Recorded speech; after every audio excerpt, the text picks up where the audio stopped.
The thing about working for a man who could end your life with a single phone call is that you learn to become a ghost. A shadow that moves through his world without leaving fingerprints or memories, or any reason for him to notice you as anything more than a functional piece of his meticulously organized empire.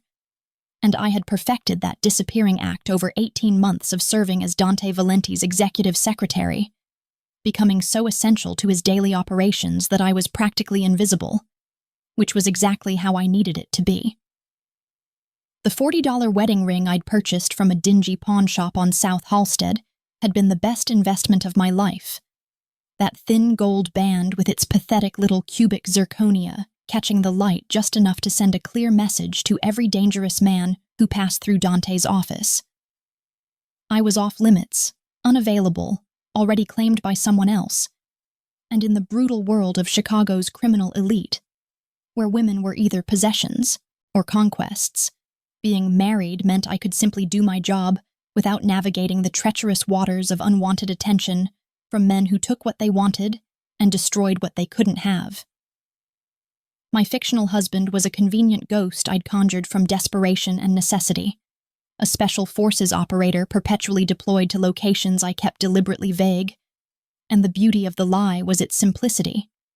No one could verify a man who existed only in my carefully constructed stories, and in a world where Dante's associates were too busy managing territories and eliminating rivals to care about the personal life of a secretary, my imaginary marriage became accepted fact, without anyone ever asking for proof or wedding photos or any of the documentation that would have exposed the entire fabrication. I told myself it was a victimless deception, a harmless shield that protected both my job security and my physical safety, because I'd seen what happened to the women who caught Dante Valenti's attention. They burned bright and beautiful in his orbit for a few incandescent weeks before being discarded like expensive toys he'd grown bored with, and I couldn't afford to become one of those cautionary tales when my mother's cancer treatments cost more than most people earned in a year, and my baby sister's college tuition depended on my steady, generous salary. Dante himself was the kind of dangerous that you felt in your bones before your brain could process it. All 6 feet 3 inches of Sicilian heritage poured into custom Italian suits that probably cost more than my rent, with gunmetal gray eyes that could strip away lies and pretense with a single focused look.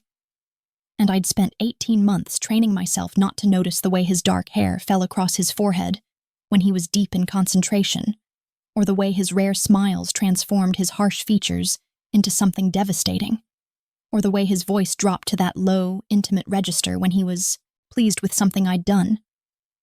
He was my boss, nothing more. And the wedding ring on my finger was a constant reminder that I needed to keep that boundary sacred, needed to maintain the professional distance that kept me safe in a world where safety was as rare and precious as the diamonds that decorated the necks of Mafia wives at the charity galas I helped organize. Tonight was supposed to be simple. Retrieve the Castellano contract from Dante's private office and deliver it to his attorney before tomorrow morning's meeting, a task that should have taken 15 minutes at most, except when I'd used my keycard to access his inner sanctum at 2 o'clock in the morning. I'd found something that made my blood turn to ice in my veins and my carefully constructed world begin its catastrophic collapse. The engagement ring sat in an open black velvet box on his mahogany desk, like an accusation, like a promise, like a bomb waiting to detonate, and even in the low lamplight, the emerald-cut diamond caught and refracted light with a brilliance that spoke of obscene wealth and serious intentions. The kind of ring a man purchased when he was planning to claim a woman permanently, irrevocably, completely. My hands started trembling as I stood frozen in the doorway, staring at that impossible ring while my mind raced through implications and consequences and the horrifying realization that Dante Valenti had been planning to propose to someone, and given that I was the only woman he interacted with on a daily basis, the only woman who'd lasted in his orbit for more than a few weeks, the mathematical probability of who that ring was intended for made my knees go weak with terror and something else I refused to acknowledge. Beside the ring box lay a manila folder with my name typed across the tab, in neat capital letters, Sienna Moretti. And with shaking fingers, I opened it to find a comprehensive background check that detailed everything from my mother's medical history to my sister's scholarship status, to my apartment lease to my supposed marriage. Except there was a red sticky note attached to the marriage certificate page, with 3 words written in Dante's distinctive handwriting. No record found. The folder slipped from my nerveless fingers and scattered across his desk as panic flooded my system like poison. Because Dante knew. He'd investigated me, had probably hired someone to dig into every corner of my life, and they discovered what I'd always known would eventually surface. There was no deployed soldier husband, no marriage certificate filed with the state, no record of any kind that my fictional spouse existed anywhere outside of my desperate imagination. I'd been caught in a lie to the most dangerous man in Chicago, a man whose reputation was built on brutal retaliation against anyone who dared deceive him. And the engagement ring sitting there in its velvet box suddenly felt like the cruelest joke in the world. He'd been planning to propose to me, to offer me something real, only to discover that our entire professional relationship had been built on my fundamental dishonesty. I should have run, should have grabbed my purse and disappeared into the night and never looked back. But my feet seemed rooted to the expensive Persian rug, while my mind spun through scenarios and consequences, and the sickening certainty that running would only confirm Dante's worst suspicions.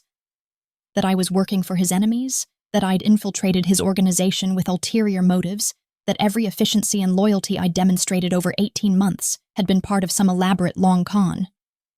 My mother would lose her healthcare coverage. My sister would have to abandon her dreams of medical school, and I would probably end up as another cautionary tale whispered about in Chicago's criminal underworld.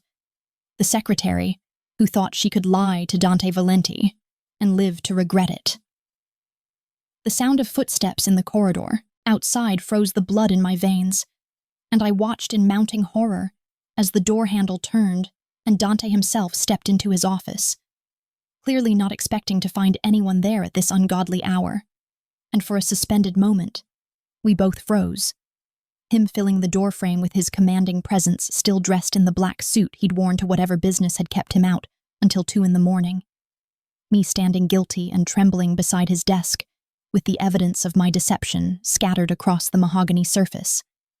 His eyes moved from my face to the open ring box, to the spilled contents of my background check, to my left hand, where my cheap pawnshop wedding ring caught the lamplight with its pathetic imitation sparkle. And I watched his expression transform from surprise to understanding, to something cold and lethal that made my survival instincts scream at me to apologize, to explain, to do something other than stand there like a defendant awaiting verdict. "How long have you been married, Sienna?" His voice was deadly quiet, the kind of calm that preceded volcanic eruptions, and I opened my mouth to answer, to confess, to beg, to explain that there was no marriage and never had been.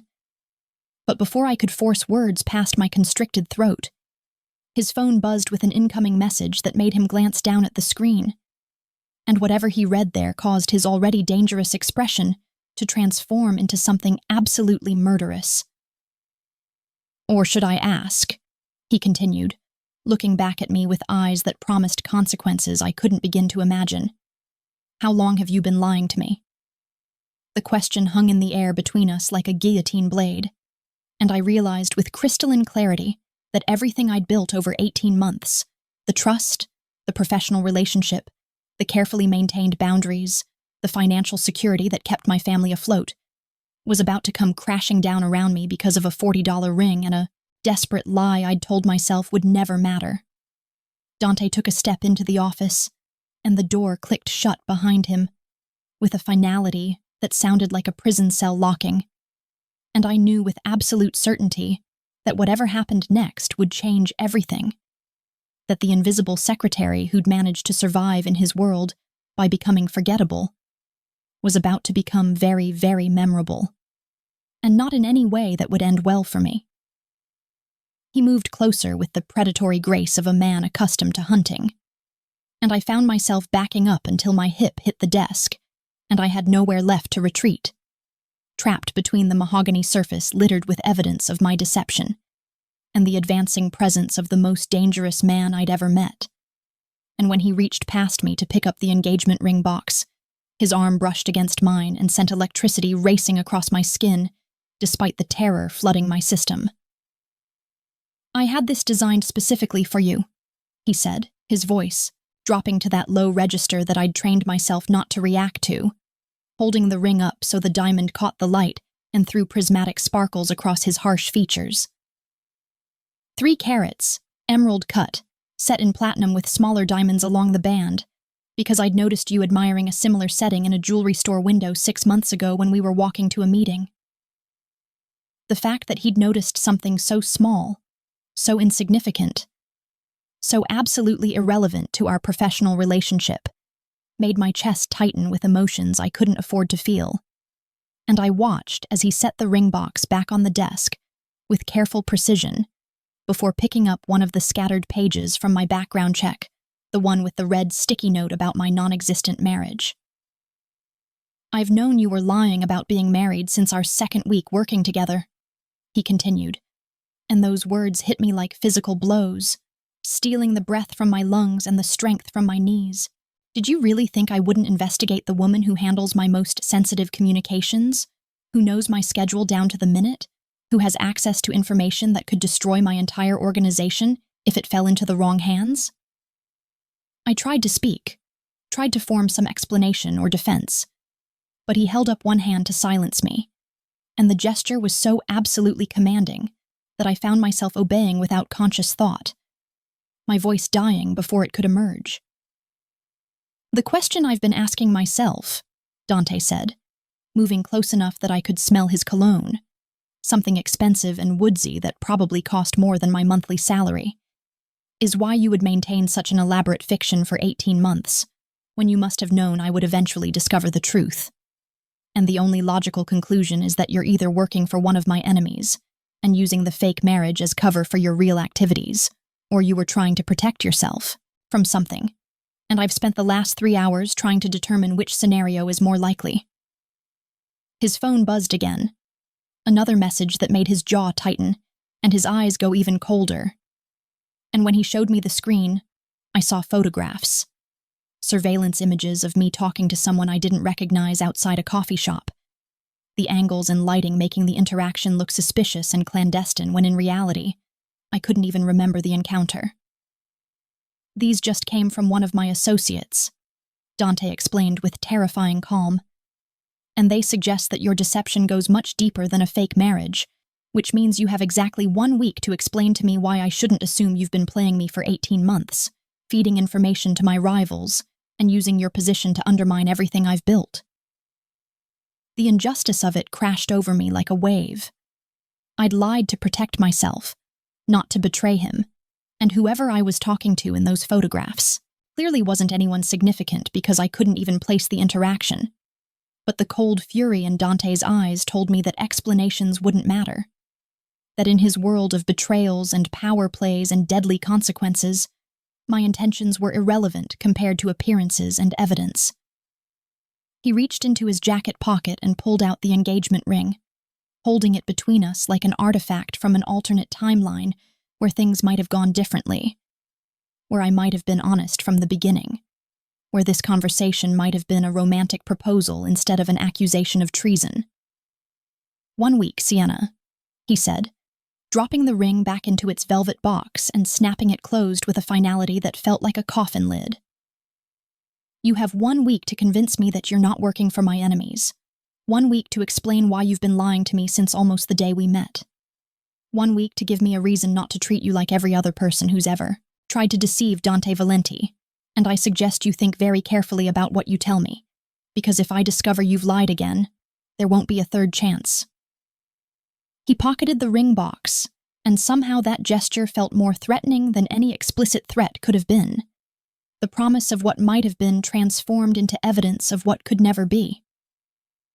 As he walked toward the door, leaving me trembling and terrified beside his desk, with my entire world crumbling around me, he paused with his hand on the handle and looked back with an expression I couldn't quite read. Anger and disappointment, and something else that might have been hurt if I didn't know better than to think a man like Dante Valenti could be wounded by something as mundane as a secretary's deception. "For what it's worth," he said quietly, I was planning to ask you tomorrow night at dinner, and I actually thought you might say yes, which just proves that even men like me can be fools when we want something badly enough." The door opened and closed behind him, and I was left alone in his office with scattered papers and shattered illusions, and exactly 7 days to figure out how to explain the unexplainable before the most dangerous man in Chicago decided that I was a threat that needed to be permanently eliminated.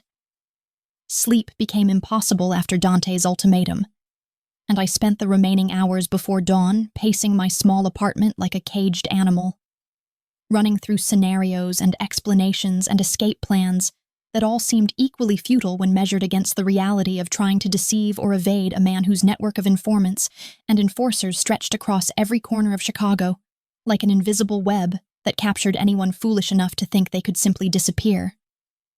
The wedding ring felt like it was burning a hole through my finger, and I'd yanked it off at least a dozen times, only to slide it back on with shaking hands, unable to decide whether maintaining the fiction or abandoning it entirely would be more damaging to my already precarious situation. And by the time weak sunlight began filtering through my bedroom curtains, I'd come to the terrifying conclusion that running would only confirm Dante's worst suspicions and seal my fate as definitively as a signed death warrant. My mother called at 7:30, her voice thin and exhausted from another round of chemotherapy, asking if I could stop by the hospital later with some of her favorite magazines and maybe some real food instead of the tasteless meals the cafeteria provided. And the mundane normalcy of her request made my throat tighten with suppressed panic, because how could I explain that her medical bills might stop being paid? That the experimental treatment keeping her alive might become financially impossible, all because her daughter had been stupid enough to lie to a Mafia boss and get caught. I promised her I'd visit during my lunch break, forcing brightness into my voice that I absolutely didn't feel. And after we hung up, I sat on my bathroom floor and tried not to vomit from the sheer terror of knowing that my deception hadn't just endangered me, it had put my entire family at risk. Because men like Dante didn't make distinctions between the guilty party and their loved ones when administering punishment for betrayal. Walking into Valenti Enterprises at 8:45 required every ounce of courage I possessed, and I felt the weight of suspicious stares from Dante's security team as I passed through the lobby. Their usual polite nods replaced with cold assessment that suggested they'd been briefed about my questionable status, that I'd transformed overnight from trusted insider to potential threat requiring surveillance.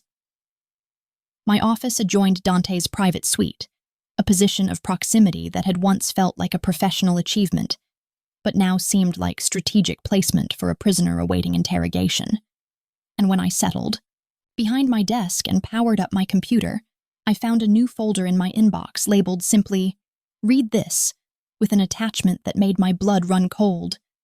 A comprehensive dossier on what happened to the last person who'd attempted to infiltrate Dante's organization, complete with crime scene photographs that left nothing to the imagination about the brutal creativity Dante employed when dealing with traitors. The message was unmistakable and deeply personal, a psychological weapon designed to make me understand exactly what consequences awaited if I couldn't prove my innocence within the week he'd allotted. And I barely made it to the private bathroom connected to my office before my stomach rebelled, and I was sick with fear and desperation, my hands gripping the porcelain toilet while my mind raced through the impossible mathematics of my situation. I couldn't run because Dante's reach was too extensive, and disappearing would condemn my family along with me. I couldn't maintain the lie because he already knew the truth about my fictional marriage, and I couldn't simply tell him the real reason I'd invented a husband without sounding pathetic and paranoid, without admitting that I'd found him so dangerously attractive that I'd needed to construct an elaborate fiction just to maintain professional boundaries and protect myself from the inevitability of becoming another temporary conquest in his collection of discarded women. When I finally emerged from the bathroom with my face splashed with cold water and my professional mask carefully reconstructed, I found Dante standing in my office with his arms crossed over his chest and an expression of cold assessment that made me feel like a specimen under laboratory examination, and the fact that he'd entered my space without knocking or announcing himself was a deliberate power play, a reminder that nothing in this building belonged to me. Not my office, not my privacy, not even my sense of safety that had always been conditional on his goodwill. "You look terrible," he observed with clinical detachment, and I couldn't tell if he was concerned or simply cataloging my deteriorating state as evidence of guilt, as proof that whatever deception I'd been running was eating me alive from the inside out. "I didn't sleep," I admitted, because what was the point of pretending otherwise when he could obviously see the dark circles under my eyes and the tremor in my hands that I couldn't quite control? And something in his expression shifted almost imperceptibly. A micro-expression that might have been sympathy if I didn't know better than to expect such human emotion from a man whose business required him to make life-and-death decisions before breakfast. He moved closer to my desk, and I found myself tracking his movements with the hypervigilance of prey, watching a predator, cataloging every gesture and expression for clues about his intentions, for any warning that might give me precious seconds to react, if he'd decided to resolve the problem of my deception with immediate and permanent violence. "Tell me the truth, Sienna," he said, and his voice had dropped to that low, almost gentle register that I'd learned to recognize as far more dangerous than his anger, because Dante's rage was explosive and obvious. But his quiet intensity meant he was thinking strategically, weighing options, calculating consequences. "Tell me why you lied about being married, and don't insult my intelligence with anything less than complete honesty, because this is your one opportunity to convince me that you're worth the considerable risk of keeping you alive despite the evidence suggesting you're compromised." The invitation, or was it a command, hung in the air between us, and I realized with sudden clarity that this was my moment, my only chance to either salvage the situation or seal my fate, and the choice I made in the next few seconds would determine whether I walked out of this building today or became another cautionary tale about the price of lying to Dante Valenti. The truth tasted like acid on my tongue, bitter and humiliating, and so desperately vulnerable that every instinct screamed at me to keep it locked away. But I forced myself to meet his gunmetal eyes and speak the words that would either save me or destroy me completely.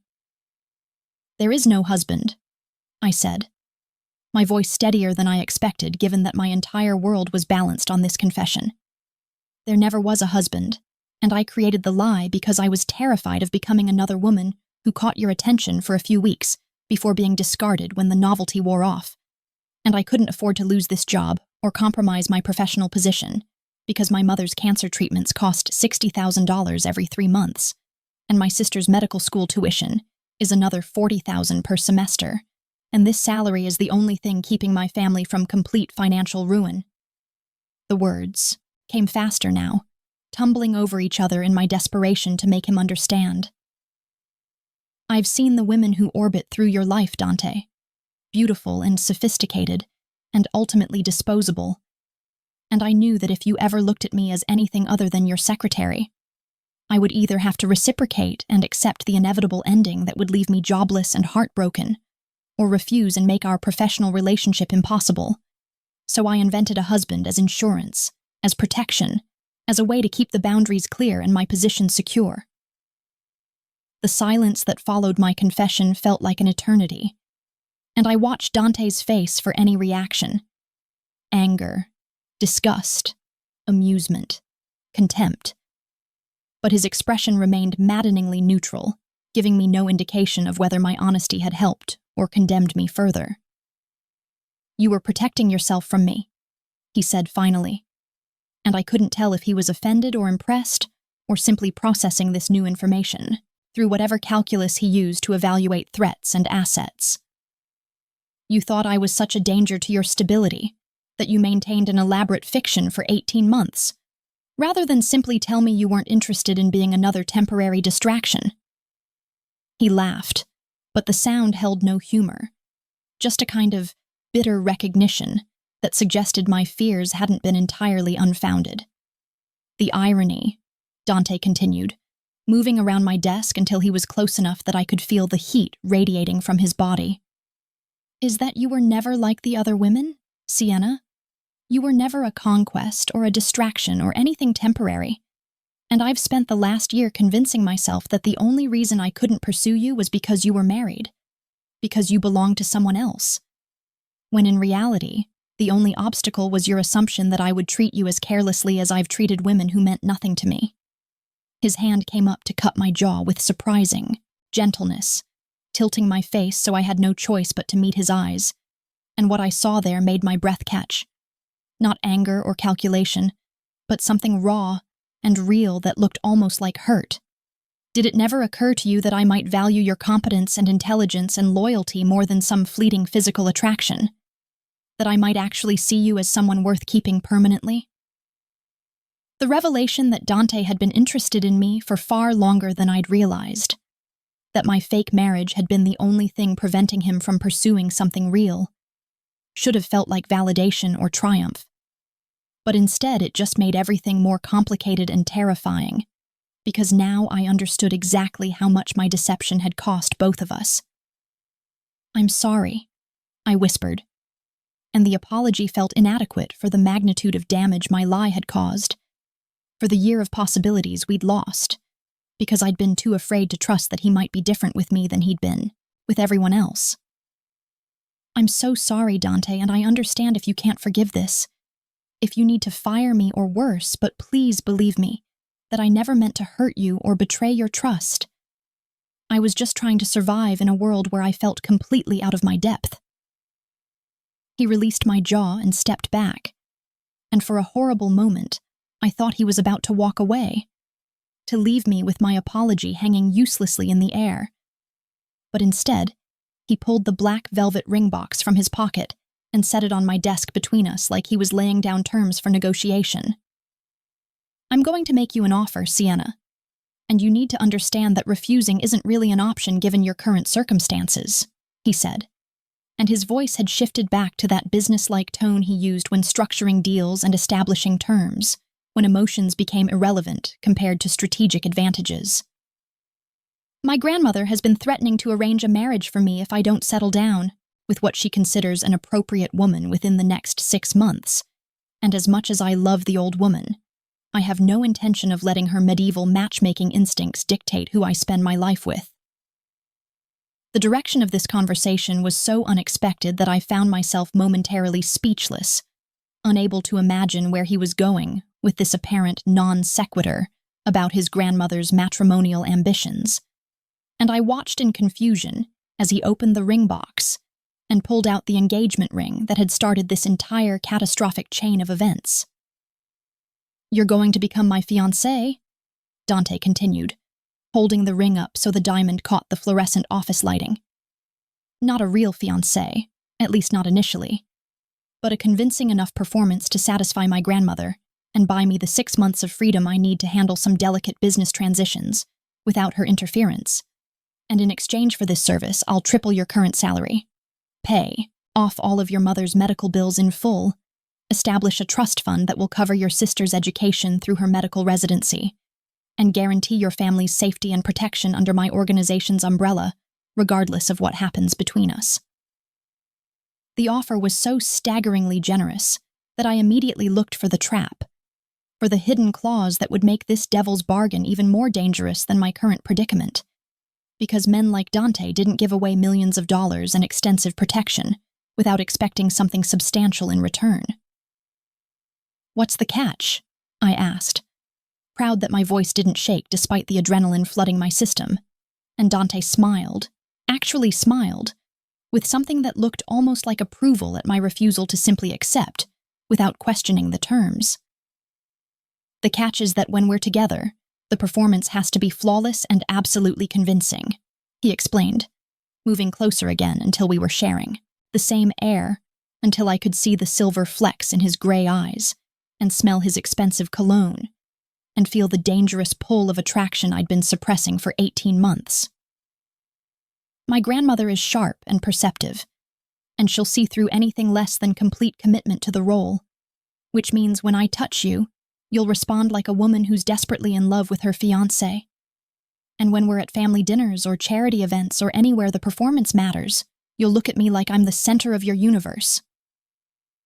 The intimacy his requirements demanded made my pulse race with equal parts fear and something I refused to name. And I found myself wondering if I could actually pull off such an elaborate deception, when simply being in the same room with Dante made my professional composure feel like the thinnest of shields. "And if I can't be convincing?" I asked, needing to understand all the parameters before committing to something that would bind me even more tightly to this dangerous man. "If I can't make your grandmother believe I'm madly in love with you?" Dante's smile widened into something predatory and knowing, and he took my left hand, the one still wearing the pathetic pawnshop wedding ring, and slowly, deliberately slid the cheap band off my finger before replacing it with the spectacular engagement ring that fit perfectly, like it had been designed specifically for my hand, which of course it had been. "Then I suppose we'll both have to hope you're a better actress than you were a liar," he said. And before I could process the implications of having his ring on my finger, before I could catalog all the ways this arrangement could go catastrophically wrong, Dante leaned down and pressed his lips to mine in a kiss that was clearly meant to seal our bargain, but felt like something far more dangerous, something that ignited every nerve ending and made my carefully constructed professional distance evaporate like morning fog under scorching sunlight. When he finally pulled back, leaving me breathless and dizzy and completely off balance, he straightened his tie with casual elegance and headed toward his office door, like he hadn't just completely upended my entire existence. "We have dinner with my grandmother tonight at 8, he called over his shoulder without looking back. "Wear something that suggests you're worthy of being a Valenti. And Sienna, rule number 1 of this arrangement is that when we're together, I need to believe you're in love with me.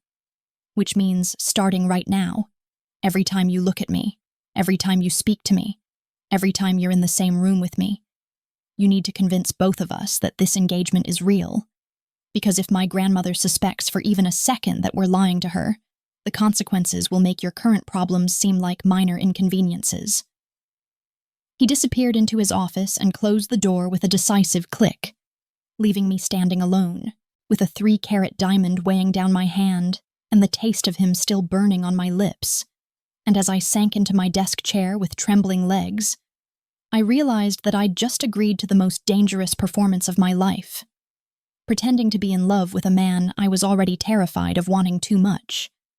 And the worst part was that I had absolutely no idea whether the greatest threat was that I might fail to convince his grandmother, or that I might succeed in convincing myself that the fiction we were creating could somehow transform into something real.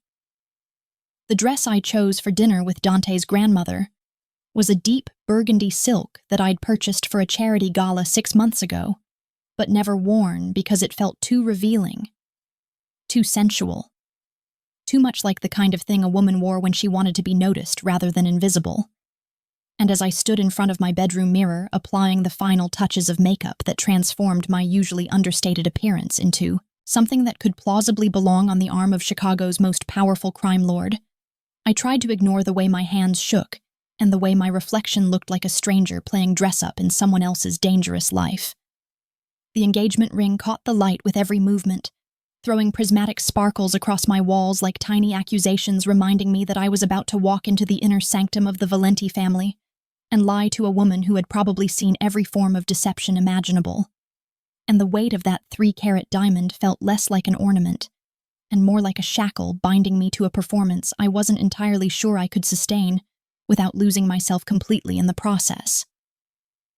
Dante picked me up at precisely 7:30 in a black Mercedes that probably cost more than my apartment building, and when he stepped out to open my door with old-world courtesy that seemed incongruous with his reputation for brutal violence, I saw his eyes darken as they traveled over my dress with an appreciation that felt viscerally real rather than part of our agreed-upon performance, and something hot and dangerous coiled in my stomach at the realization that whatever chemistry had been simmering between us for 18 months was about to be given permission to ignite under the guise of our fake engagement. "You look stunning," he said, and the roughness in his voice suggested the compliment wasn't just for show, that even our private moments were becoming infected with the intimacy we were supposed to display in public. And I murmured something appropriately grateful while trying to ignore how my skin heated everywhere his gaze touched. The drive to his grandmother's estate in Lake Forest was simultaneously endless and far too short, filled with Dante briefing me on family dynamics and warning me about his grandmother's particular talent for detecting dishonesty. And by the time we pulled through the imposing iron gates that guarded the sprawling property, I felt like a soldier receiving final instructions before heading into combat against an enemy far more formidable than I'd initially understood. Nonna Rosa is 83 years old and sharper than most people half her age, Dante explained as we walked toward the massive front door with his hand settled possessively at the small of my back, the heat of his palm burning through the thin silk of my dress. She survived the transition from Sicily to Chicago, buried 2 husbands, and managed to keep our family's power intact through 3 different regime changes. So do not make the mistake of thinking her age makes her harmless or easily fooled. She will eviscerate you with kindness if she suspects you're playing games with her grandson's heart. The warning should have terrified me, but instead I found myself fascinated by this glimpse into Dante's family history, by the recognition that he came from a lineage of survivors who valued strength and cunning over sentimentality. And as we entered the palatial home, filled with Renaissance art and antique furniture that whispered of old money and older secrets, I understood that this dinner was less about convincing an elderly woman of our love and more about proving I had the fortitude to exist in Dante's world without being crushed by its weight. Nonna Rosa herself was a tiny woman whose diminutive stature belied the commanding presence she radiated, with silver hair pulled into an elegant chignon and dark eyes that assessed me with the precision of a jeweler examining a potentially flawed diamond.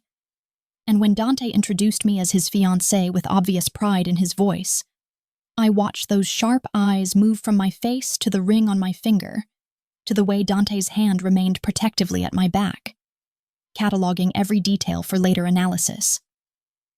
"So you are the woman who has finally captured my grandson's notoriously wandering attention," Nonna Rosa said in accented English that carried undertones of her Sicilian origins, and I couldn't tell if she was pleased or skeptical about this development, whether she saw me as a worthy addition to the Valenti legacy or an interloper who needed to be tested and potentially rejected. "Dante tells me you have been working as his secretary for over a year, which I find interesting since he has never mentioned you before last week, and now suddenly you are engaged to be married. This seems like a very rapid transformation from professional relationship to romantic commitment, does it not?" The question was delivered with deceptive mildness, but I recognized the trap embedded in her words, the invitation to explain away the suspicious timeline in a way that would either validate or condemn our story. Before I could formulate a response that wouldn't immediately expose our deception, Dante pulled me closer against his side and answered with smooth confidence that suggested he'd anticipated this exact interrogation. "I've been in love with Sienna since the first month she started working for me, Nonna. But she was married to someone else. Or at least I believed she was married. And I'm not the kind of man who pursues unavailable women no matter how much I might want them," he explained. And the way he looked at me while delivering this partial truth made my breath catch, because his eyes held such convincing intensity that I almost believed he meant every word. When I discovered her marriage was ending, and she would soon be free, I didn't want to waste another day pretending I saw her only as my employee. So yes, the engagement happened quickly, but only because I'd already spent over a year knowing exactly what I wanted and waiting for the chance to claim it. The fiction he'd constructed was brilliant in its simplicity, transforming my fake marriage into a convenient obstacle that had prevented our earlier union, rather than a deception that should raise questions about my trustworthiness. And I watched. Nonna Rosa's expression softened slightly as she processed this romantic narrative of patient longing finally rewarded. "And you, Sienna," she said, turning her penetrating attention fully on me with an intensity that made me feel like every secret I'd ever kept was visible on my skin. What is it about my grandson that inspired you to leave one marriage and immediately enter into plans for another? Are you perhaps one of those women who cannot be happy without a man's ring on your finger? Or is there something specific about Dante that makes him worth such a rapid commitment? The question was designed to make me stumble, to force me into either admitting shallow motivations or manufacturing emotions I supposedly felt.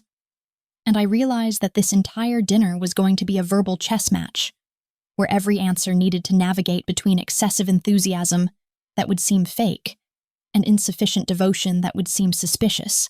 I let myself look at Dante, really look at him the way I'd trained myself not to for 18 months, taking in the strong line of his jaw and the intelligence in his eyes and the way his entire being radiated controlled power. And when I spoke, I let some of the genuine feelings I'd been suppressing bleed into my voice because the best lies were always wrapped around cores of truth. I spent over a year watching Dante transform impossible situations into victories, seeing the way he protects the people he considers his, witnessing the brilliant strategic mind he hides behind his reputation for violence. I said softly, and Dante's hand tightened almost imperceptibly against my back, as if my words affected him more than he'd expected. My previous marriage was a mistake born from thinking I needed safety and stability. But what I actually needed was someone who challenges me intellectually, who sees my capabilities rather than just my usefulness, who makes me want to be stronger and sharper and braver than I ever thought I could be. And that person is Dante, which is why I didn't hesitate when he asked me to marry him. The silence that followed my declaration felt heavy with significance, and I watched Nonna Rosa's face for any sign of whether my performance had been convincing or whether she'd detected the calculated nature of my response. But her expression remained maddeningly neutral as she gestured for us to follow her into an elegant dining room where a table had been set for 3 with china that probably cost more than my car. Dinner became a gauntlet of subtle interrogations disguised as pleasant conversation, with Nonna Rosa asking seemingly innocent questions about how Dante had proposed, and what our wedding plans entailed, and whether I understood the responsibilities that came with being part of the Valenti family. And through it all, Dante played his role flawlessly, touching me constantly with casual possessiveness, finishing my sentences occasionally as if we'd developed the kind of intimate shorthand that long-term couples shared, looking at me with an intensity that made my pulse race even though I knew it was all carefully orchestrated performance.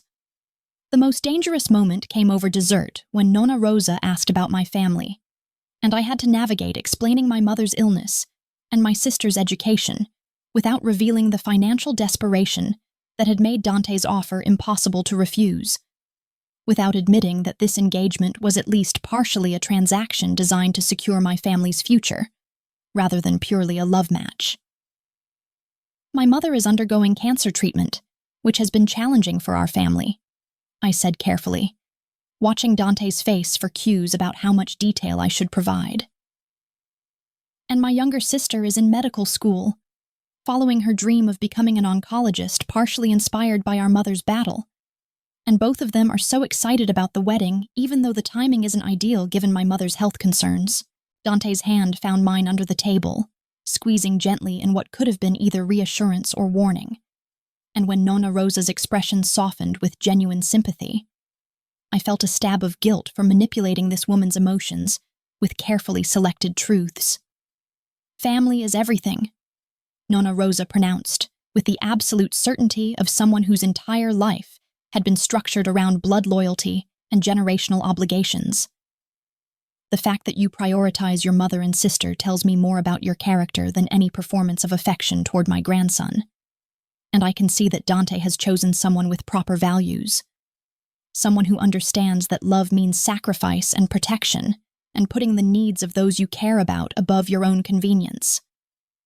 She reached across the table to pat my hand with surprising warmth, and I realized with uncomfortable clarity that I was genuinely starting to like this formidable old woman, which would make the eventual revelation of our deception even more painful when our 6-month arrangement ended, and we had to explain that the great romance had somehow failed. The drive back to my apartment happened in weighted silence, both of us processing the evening's performance and its implications, and when Dante pulled up outside my building, I expected him to simply let me out and drive away, our business concluded until the next required appearance.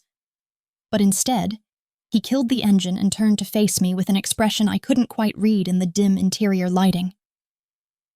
"You were perfect tonight," he said, and something in his voice suggested the compliment went deeper than mere appreciation for a role well played. "The way you talked about watching me, about what you need from a partner, even knowing it was calculated for my grandmother's benefit, it felt real in a way that I wasn't expecting. And I need to know whether you meant any of it or whether you're just a far better actress than I gave you credit for." The vulnerability in his question caught me completely off guard, and I found myself trapped between honesty and self-preservation, between admitting that some of what I'd said had been frighteningly genuine and maintaining the emotional distance that might keep me from getting destroyed when this arrangement inevitably ended. "I meant the parts about watching you and admiring your mind," I admitted carefully, unable to lie directly to his face when he was looking at me with such naked need for truth.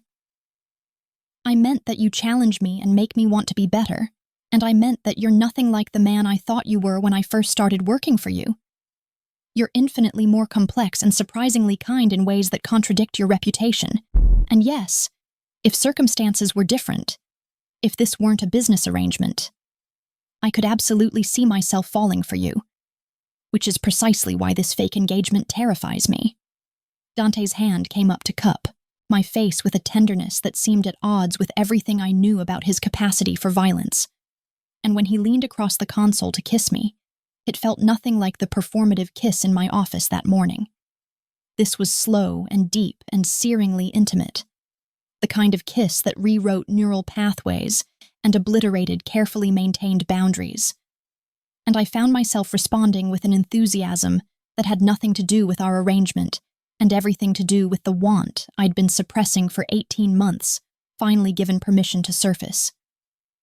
When we finally broke apart, both breathing hard and staring at each other with something close to shock at the intensity of what had just passed between us, Dante's thumb traced my lower lip with such reverence that I felt it in every nerve ending.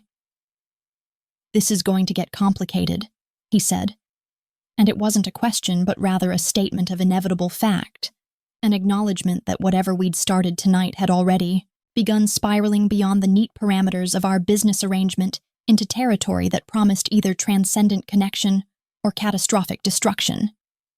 "I know," I whispered, because what else could I say when his taste was still on my tongue and my body was still humming from his touch, and every rational thought about maintaining professional distance had been incinerated by a kiss that felt like the beginning of something I wouldn't be able to walk away from unscathed. "But I think it's been complicated since the day I bought that fake wedding ring, since the moment I realized I needed protection from how much I wanted something I thought I could never have." The confession hung between us like a bridge or a noose depending on how we chose to cross it, and when Dante pulled me back into another kiss that tasted like inevitability and danger and promises neither of us should be making, I surrendered to the terrifying truth that I was no longer acting, no longer performing for an audience of suspicious family members, but instead falling with horrifying speed for the most dangerous man I'd ever met. And the worst part was that I couldn't tell anymore whether this was the best decision I'd ever made, or the one that would ultimately destroy everything I'd been fighting so desperately to protect.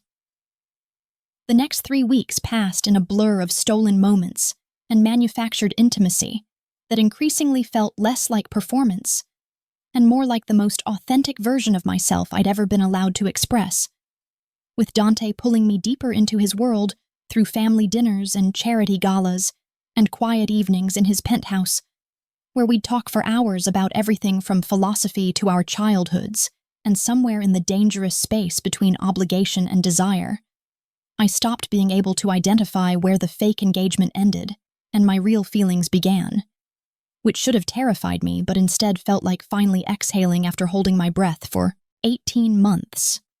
He took me to visit my mother at the hospital, sitting beside her bed with surprising gentleness while she underwent her chemotherapy infusion, and I watched him charm her with stories about Sicily and his grandmother's impossible standards, treating my dying mother with such genuine respect and kindness that I felt something crack open in my chest, some protective wall I'd built around my heart, beginning to crumble under the weight of recognizing that Dante Valenti wasn't just dangerous and powerful. He was also capable of extraordinary tenderness when he chose to extend it to people he'd decided mattered. The night everything shattered started ordinarily enough, with Dante teaching me to shoot at his private range in the basement of his estate, standing behind me with his body pressed against mine while he adjusted my grip on the pistol and murmured instructions in Italian that made my skin flush with heat despite the clinical nature of the lesson.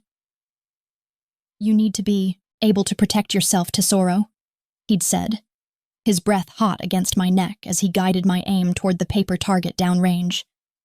"The enemies I've accumulated over the years won't hesitate to use you as leverage against me, especially now that everyone in Chicago knows you're mine, which means you need to be prepared for scenarios where I might not be there to shield you from consequences."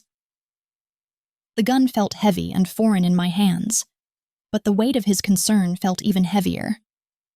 The recognition that by tying myself to him, even in this supposedly temporary arrangement, I'd painted a target on my own back that would persist long after our fake engagement ended, assuming it ever actually ended given how thoroughly the lines between fiction and reality had blurred over the past few weeks.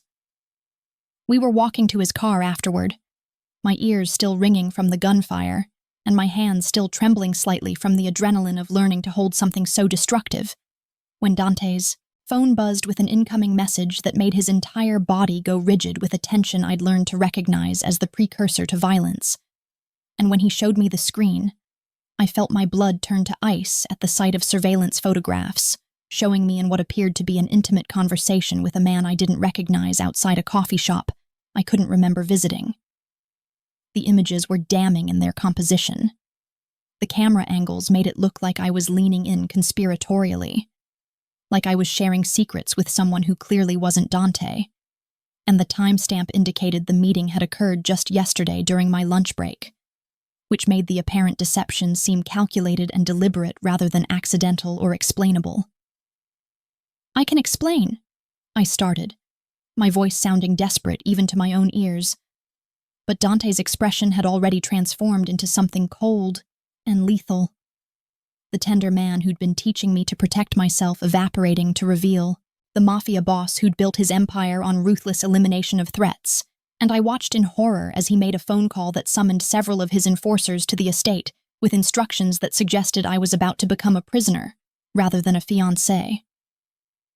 "The time for explanations is over, Sienna," he said, with a flatness that was somehow more terrifying than rage would have been.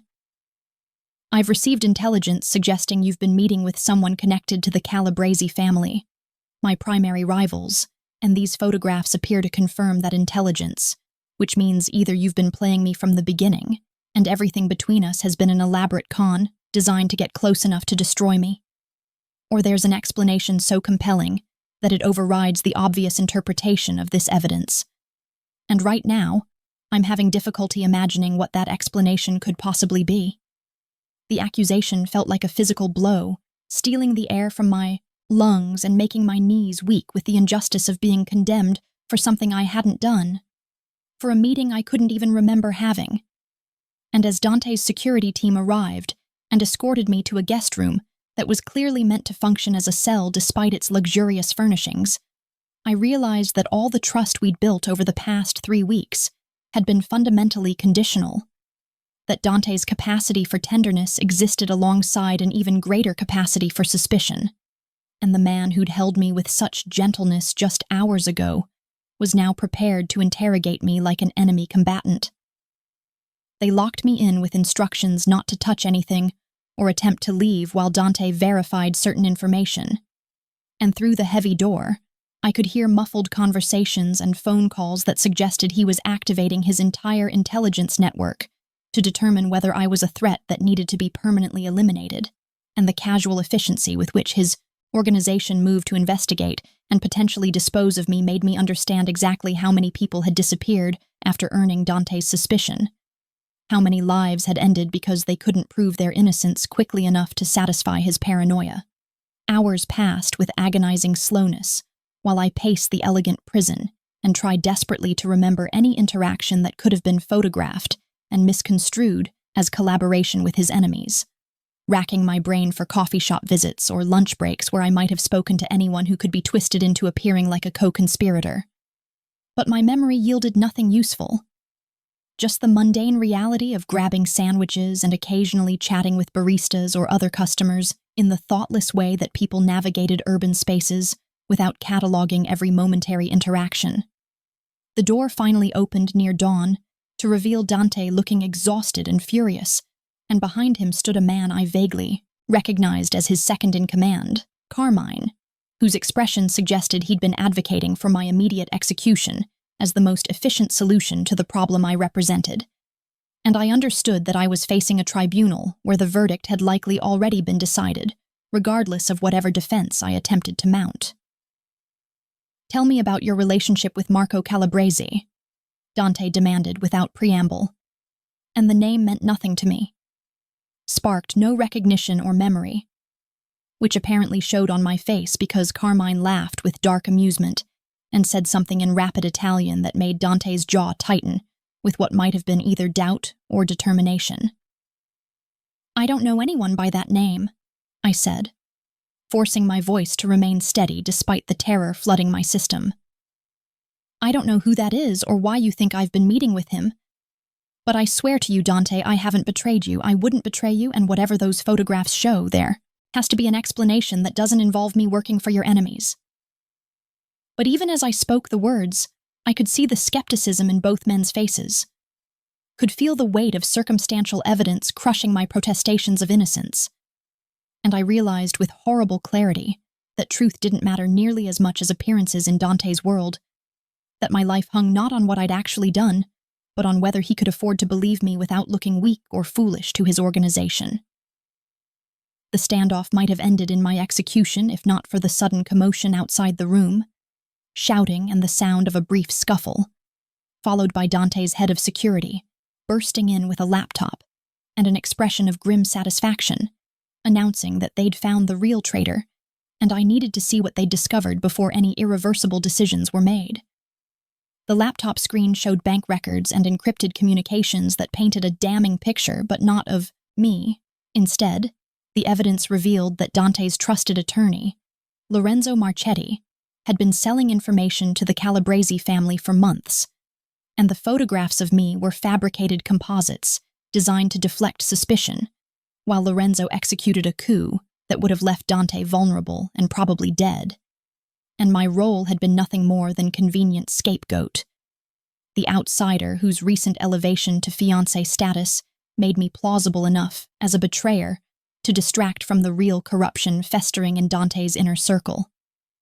The aftermath of Lorenzo's betrayal played out with brutal efficiency that reminded me exactly who Dante Valenti was, beneath the tenderness he'd shown me over the past weeks, and watching him orchestrate the systematic dismantling of a man who'd been his trusted advisor for 7 years, demonstrated the cold precision that had built his empire.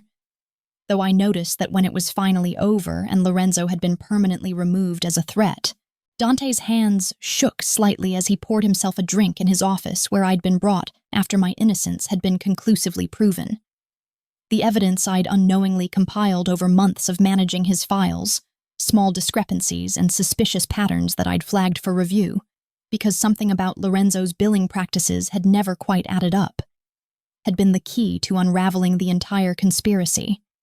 And the irony that my obsessive attention to detail had saved both our lives wasn't lost on either of us, as we stood in weighted silence trying to process how close we'd come to destroying each other, based on manufactured evidence and well-orchestrated lies.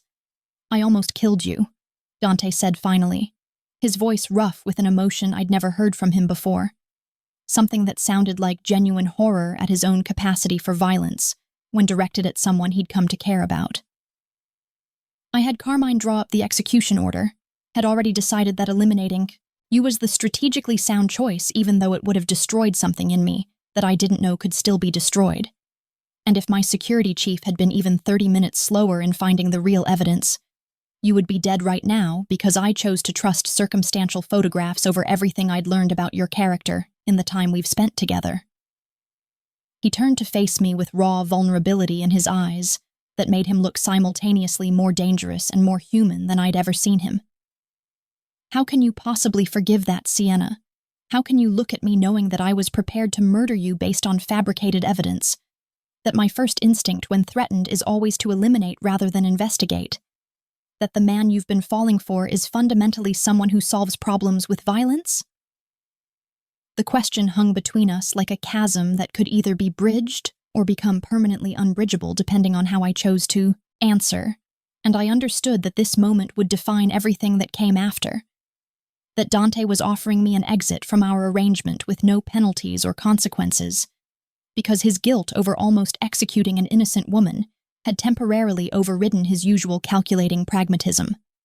I could walk away right now with my family's financial security intact and my life preserved, could return to some semblance of normalcy, away from the constant danger of loving a man whose world operated on principles that would always value survival over sentiment.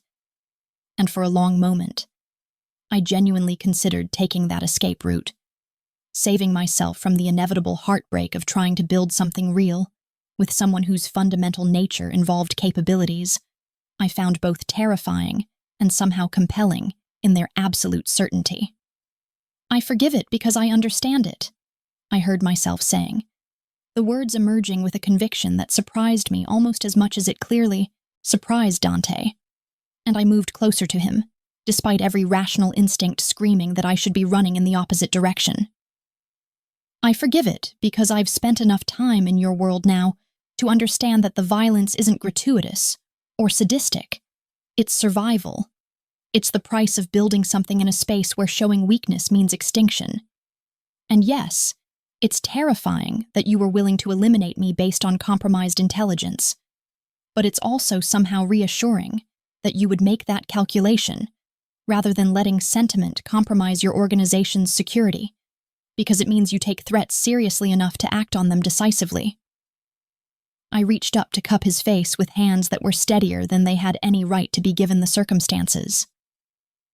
"The real question isn't whether I can forgive your nature, Dante. It's whether you can forgive mine for wanting to stay despite knowing exactly what you're capable of, despite understanding that loving you means accepting that you'll always choose survival over sentiment when those values come into conflict." Something shifted in his expression at my use of the word loving, a recognition that we'd both stopped pretending this was just a business arrangement somewhere between his grandmother's dinner table and the shooting range in his basement. And when he pulled me against him with desperate intensity, burying his face in my hair and holding me like I was something precious that he'd almost lost, I felt the last of my carefully maintained emotional distance crumble completely. "I was planning to let you go," he whispered against my neck, his voice muffled and raw. "I was going to release you from our arrangement and send you away with enough money to start fresh somewhere safe, somewhere far from me and the constant danger that comes with being mine, because that seemed like the right thing to do. The closest thing to nobility that someone like me is capable of, but Sienna mio cuore, I don't know if I'm strong enough to actually do it now that you're standing here saying you want to stay." His hands tightened on my waist with possession that bordered on desperation. "Tell me this is real. Tell me you're not just saying what you think I want to hear because you're still afraid of what I might do if you try to leave. Because I need to know that if you stay, it's because you genuinely want this life with all its darkness and danger. Not because you feel trapped by circumstances or gratitude or residual fear." The vulnerability in his request undid me completely, and I pulled back just far enough to meet his eyes with absolute clarity so he could see the truth written across my face without filters or performance, or any of the protective distance I'd maintained for so long. "I don't want the safe option or the smart option or the option that makes sense to anyone outside this room," I told him with fierce certainty that came from somewhere deep and true and entirely reckless. I want the late nights working on strategies that blur the lines between legal and illegal. I want the family dinners with your terrifying grandmother, who somehow likes me despite knowing I'm not nearly good enough for her grandson. I want the constant low-level danger of being attached to the most powerful man in Chicago. I want all of it, Dante, because I've spent my whole life playing it safe and protecting myself from risk, And the only time I've ever felt truly alive was these past few weeks of pretending to be yours. Except I'm done pretending now, and I want it to be real regardless of how absolutely insane that makes me. Dante's response was to lift me onto his desk with barely controlled urgency and kiss me with an intensity that felt like sealing a pact, or claiming ownership, or possibly both. And when we finally broke apart with my dress hiked up and his tie completely undone and both of us breathing like we'd run a marathon, he reached into his jacket and pulled out the black velvet ring box that had started this entire catastrophic chain of events all those weeks ago in this very office. Then marry me, not as part of an arrangement or a performance for my grandmother, but because you actually want to bind your life to mine permanently and irrevocably, because you understand exactly what you're accepting, and you're choosing it anyway with your eyes wide open, he said. And this time, when he slid the engagement ring onto my finger, it felt like both a promise and a warning, a commitment that would transform me from Sienna Moretti into Sienna Valenti, with all the protection and danger that name carried. Yes, I said simply, because what other answer could there be when I'd already committed to this path the moment I'd admitted I was falling for him? And as Dante sealed our real engagement with another devastating kiss, I understood with crystal clarity that I was choosing to love a man who would always be capable of terrible things, whose hands would always carry bloodstains no amount of tenderness could completely wash away, but who had somehow given me a version of myself that was braver and stronger and more authentically alive than any safe choice could have produced. Our wedding 3 months later was everything his grandmother had hoped for.